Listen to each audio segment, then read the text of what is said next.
ভিডিওটা সামনে গেছে 1 মিনিটের জন্য দেখে যান। নতুন একটা রেসিপি নিয়ে এসেছি।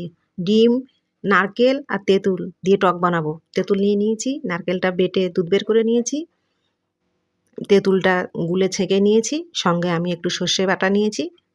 তো আমি এবার ডিমটা ছাড়িয়ে এর গাটা ভালো করে চিড়ে নেব, নিয়ে নুন হলুদ মাখিয়ে ভেজেও নেব। তো এটা এক কাকিমার বাড়িতে খেয়েছিলাম, অপূর্ব সুন্দর খেতে লেগেছিল। তো তখন তো লজ্জায় কাকিমাকে চাইতে পারিনি, তো কাকিমার কাছ থেকে রেসিপিটাই শুনে নিলাম। তো যাই হোক, ডিমটা আমি ভেজেও নিয়েছি, ভাজা হয়েও গেছে। এবার তুলে আমি এতে সর্ষে শুকনো লঙ্কা ফোড়ন দিয়ে নারকেলের দুধটা দিয়ে ভালো করে কষাবো। নুন দেবো, হলুদ দেবো, একটু পরিমাণ মতো মিষ্টি দেবো, যেটা যেমন খাবেন তেমন দেবেন। আর সর্ষে বাটাটা অপশনাল, এটা আপনারা দিতেও পারেন, নাও দিতে পারেন। আচ্ছা, আমি এতে হাঁসের ডিম নিয়েছি, আপনারা চাইলে নর্মাল ডিমও নিতে পারেন। তো যাই হোক, আমাদের মশলাটা কষানো হয়ে গেছে। এবার আমি সর্ষেটাও অ্যাড করেছি। এবার আমি টক জলটা অ্যাড করব, করে এটা ফুটে উঠলেই ডিমটা দিয়ে দেবো। আজকের আমাদের